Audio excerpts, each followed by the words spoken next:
Crystal Cochran.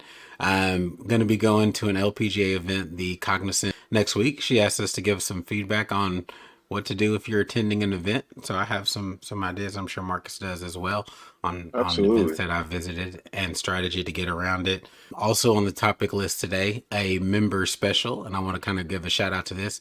Become a member. Get some featured content, things that you may want to talk about specifically. Happy to grant those wishes. You can sign up for I think as low as it's like $2.99 per month. Support this channel, support these creators that you're listening to now. Luckily for us, we're trying to introduce more people to the game because we were once that person. Most importantly, if you do a lot of the work prior to getting to the event, you're going to have a lot less anxiety. You're going to have a lot less nervousness of how these things are going to transpire. You'll be able Yeah. to know the lay of the land.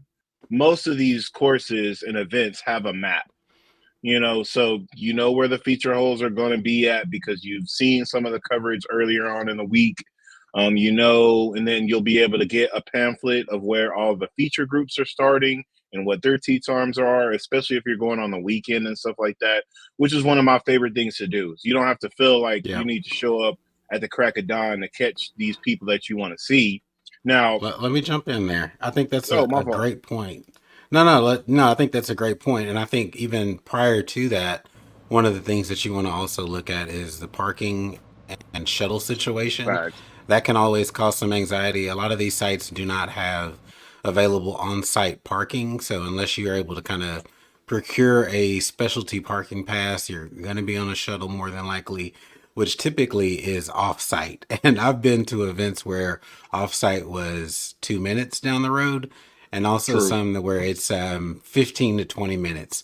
When they had the old place where they were doing the Byron Nelson here in Dallas, it was a good 15 minutes away from the primary location. So yes. But I agree with you. What you said, where you were leading into, is find the players that you want to follow and, figure out timing of when their round begins rather than spending an all day event out there. And it will be a long day if you try to go the whole day.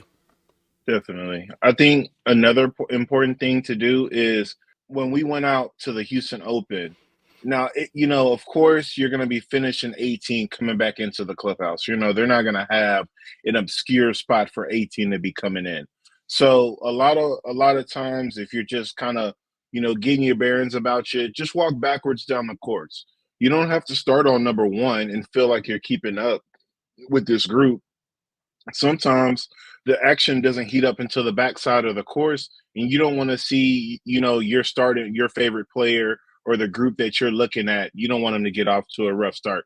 I know me and Rod knows this as well. I am very awkward when it comes to like secondhand embarrassment. If something's going on, I don't want to see it. We just go move on. So I like seeing the finish first and getting into the backside of the course. And for me, I think that's a lot more easier to ease into it.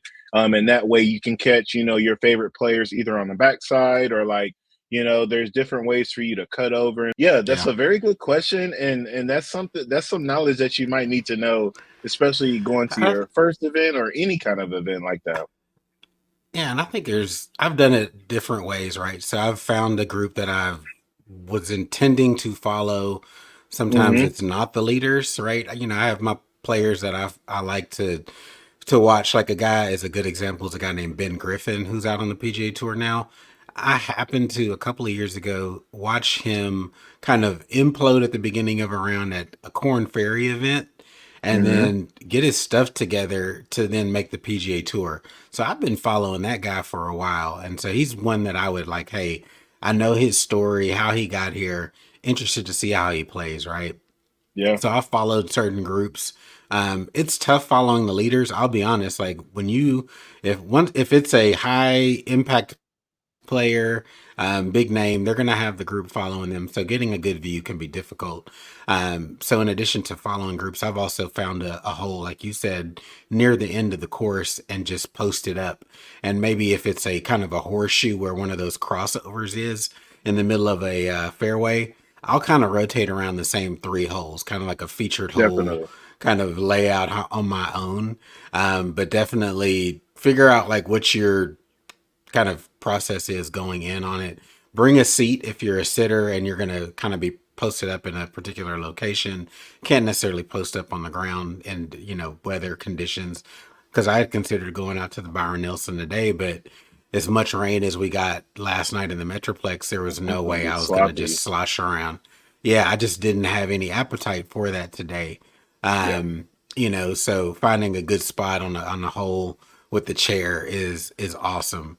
So yeah, there's so many different things to think about when going to a tournament, but it's so fun because a tee box around a hole can be really cool to be that close to the players, see their mannerisms, routines before a shot, and get an idea of what they put into their games that makes them so good. I've honestly have learned a lot from watching pros up close and personal, and how they go about approaching around, playing better golf, and some of the habits and mannerisms that go into that. So super fun experience. And I kind of mentioned this when you commented, Crystal, is that LPGA does a really good job on site with their events.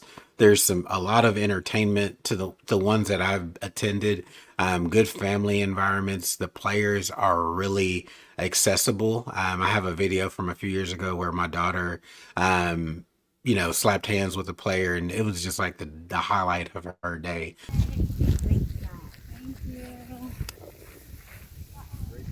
They're just really, trying to grow the game. And I think, we've definitely seen that over the last personable. couple of years. Yeah, 100%. So I'm interested for you to share your experience, and, maybe you'll hop on the episode, tell us about it next week. But I think you're going to have a great time and kind of be addicted to going in person because it's like any other sport. Like, I don't love hockey, but if I go, I've been to a couple of live hockey games. Best, it's like so much Very fun exciting. in person.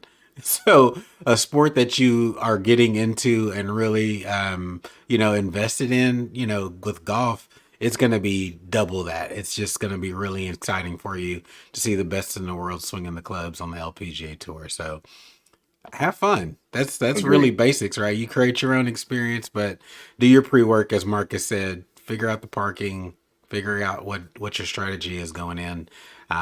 But we're excited to hear about your experience this week.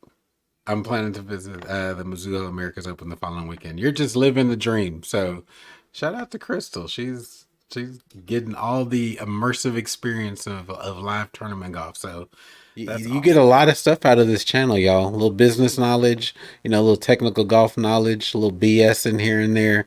You're in a well-rounded environment. So uh, Absolutely.